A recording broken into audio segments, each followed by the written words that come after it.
तुमच्या जाहिरातीसाठी एक संधी मोठ्या प्रेक्षकांपर्यंत पोहोचवा। व्यवसाय असो किंवा इव्हेंट, विकासनामा सोबत जाहिरात करा। स्क्रीनवरील नंबरवर आजच संपर्क करा। विकासनामा, तुमचा आवाज, तुमची जाहिरात। तसंच विकासनामाला सबस्क्राइब करा आणि अपडेटेड रहा। नमस्कार, मी विकास मेरगणे, विकासनामा डिजिटल प्लॅटफॉर्म मध्ये आपलं सर्वांचं स्वागत। चर्चा करतोय नवी मुंबईच्या राजकारणासंदर्भामध्ये।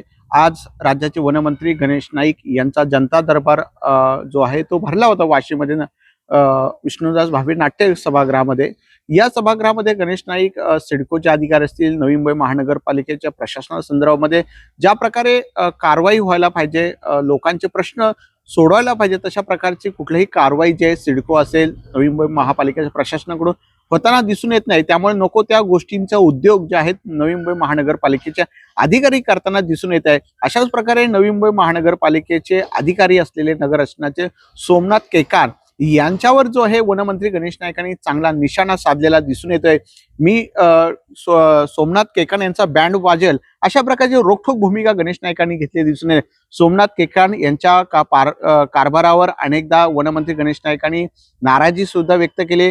अनेक सोप्या कठीण शब्दामध्ये गणेश नाईकडून वारंवार सांगण्याचा प्रयत्न केला। ज्या प्रकारे नवी मुंबई शहराचं नुकसान करण्याचं काम जर कोण करत असेल तर गणेश नाईक हे आक्रमक, जसं जसं उत्तर देण्याची पद्धत ही गणेश नाईकांची आहे। त्यामुळे सोमनाथ केकान यांच्याबद्दल अनेक नाराजी जी आहे ते मोठ्या प्रमाणात नवी मुंबई शहरामध्ये आपल्याला दिसून येतात।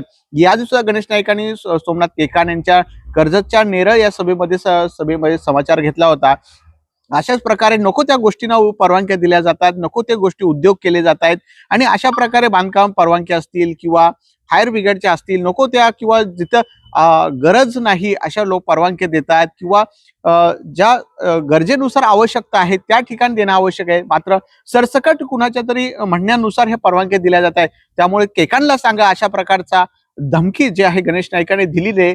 धमकी म्हणण्यापेक्षा लोकांचे सर्वसामान्य प्रश्नांवर गणेश नाईक हे ओरडलेले आहेत। त्यामुळे तिथे त्यांचे शिरीष आदिरवाड जे शहर अभियंता होते, अधिकारी होते, त्यांना त्या सोप्या भाषेत सांगण्यात मी तुमचा बँड वाजा असे रोखठोक जे समाचार हे सोमनाथ केकान यांच्याबद्दल जे आहेत ते गणेश नाईकांनी सुनावलेलं आपल्याला दिसून येत आहे। त्यामुळे सोमनाथ केकान यांच्या अनेक प्रकारची जे आहेत ती नाराजी गणेश नाईकांनी केली। त्यांच्या कारभारामध्ये ज्या पद्धतीने नवी मुंबई महानगरपालिकेच्या कारभाराविरुद्ध सोमनाथ केकान यांच्याबरोबर अनेक नगरसेवकांनी सुद्धा नाराजी जी आहे गणेश नाईकांकडे वारंवार केली जाते। त्यामुळे बांधकाम परवानगी असतील, फायर ब्रिगेड असतील, नको त्या उद्योगधंदे करण्याचं काम सोमनाथ केकान यांच्याकडून केलं जातं की काय, असा प्रश्न या निमित्त उपस्थित होता दिसून येईल। त्यामुळे नको ते गोष्टी करण्यास सोमनाथ केकान यांचा हातखंड आहे का, वारंवार त्यांच्यावर आरोप केले जात आहेत। मुळे अशा अधिकाऱ्यांची महापालिकेने खरं तर नगर विकास मंत्री यांनी उचलबांगडी करायला पाहिजे होती।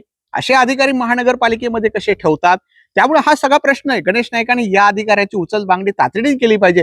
जर नको ते उद्योग करत असतील, नको ते धंदे करत असतील, पालिकेमध्ये कोट्यवधी रुपये कमवण्याचं काम असे अधिकारी करत असतील तर त्यांच्यावर उचलबांगडी करण्याचं काम गणेश नाईकांनी केलं पाहिजे। नाहीतर मुख्यमंत्र्यांकडे तक्रार करा। असे अधिकारी नवी मुंबई महानगरपालिकेमध्ये नको, जे भ्रष्टाचार करतात, त्यांच्यावर गंभीर स्वरूपाचे आरोप जर गणेश नाईक करत असतील तर असे अधिकारी नवी मुंबई शहराचे नुकसान करतायत। त्यामुळे अधिकारी असे नको। त्यामुळे गणेश नाईकांनी मुख्यमंत्र्यांना सांगून नगररचना जे आहे सोमनाथ केकान यांची उचलबांगडी करण्याचे निर्देश द्यावे, अशी मागणी आता नवी मुंबई शहरातून होताना दिसून येते। नको ते उद्योग करतात महापालिकेचे अधिकारी, अशा पालिकांना आता हटवण्याची गरज आहे। आता बॉडी बसलेले महापौर झालेले, उपमहापौर झाले, भाजपची सत्ता आलेले, त्यामुळे असे जे भ्रष्टाचार आरोप करणारे, जे भ्रष्टाचार सक्षम अधिकारी आहेत अशा महापालिकेतून हद्दी पार केले पाहिजे। जे मंत्रालयातून येतात, कुणाच्या दबावामुळे येतात, नगर विकास मंत्र्यांच्या दबावामुळे येतात, असे अधिकारी नवी मुंबई शहरामध्ये नकोत। त्यामुळे अशा अधिकाऱ्यांची उचलबांगडी आता नगर विकास मंत्र्यांनी करण्याऐवजी गणेश नाईकांनी ती केली गेली पाहिजे। नाहीतर मुख्यमंत्री भाजपचे, मुख्यमंत्री गणेश नाईकांचे आहेत। त्यामुळे असे अधिकारी नवी मुंबई शहरामध्ये जे नवी मुंबई शहराचे नुकसान करतात, कुठेतरी बिल्डर लॉबीला घेऊन विचारात नवी मुंबई शहराचं नुकसान होत असेल तर असे अधिकारी नवी मुंबई शहरामध्ये नको, ही भूमिका गणेश नाईक व्यक्त करतात। कारण ज्या शहराचं उभारणी गणेश नाईकांनी केलेली, जे शहर उभा करतोय आणि त्याचं वाटोळं जर कोण करत असेल कुणाच्या मंत्र्याच्या सांगण्यावरून, तर हे शहरात खपून गेलं नाही। अशा प्रकारची धमकी किंवा अशा प्रकारचा इशारा सुनावणे अशा आपण म्हणूया। पुन्हा एकदा गणेश नाईक नवी मुंबई शहरावर आक्रमक झालेले, सोमनाथ केकान यांना धारेवर धरलेलं आहे आणि त्यांचा समाचार तिथेच त्या बाजूला होते। सोमनाथ केकांचा मी बँड वाजवणार किंवा त्यांना एकदा सांगून टाका अशा भूमिका गणेश नाईकांनी व्यक्त केलेल्या दिसून येत आहे. त्यामुळे सोमनाथ केकान यांचा बँड वाजवणार हे मात्र नक्की आहे. कारण येणाऱ्या अधिवेशनामध्ये सोमनाथ केकान यांच्या संदर्भामध्ये सगळे जे कागदपत्र आहेत ते भाजपचे आमदार जे आहेत विधानसभेमध्ये ते सभागृहामध्ये उपस्थित करणार आहेत. एक भाजपचे विद्यमान आमदार जे आहेत सगळे सोमनाथ केकान आणि जे घोटाळे केलेले आहेत ते सगळे सभागृहात मांडण्याचं काम आता भाजपाचा आमदार करणार आहेत हे मात्र नक्की आहे. त्यामुळे सोमनाथ केकान यांची उचलबांगडी होण्याची जवळपास निश्चित.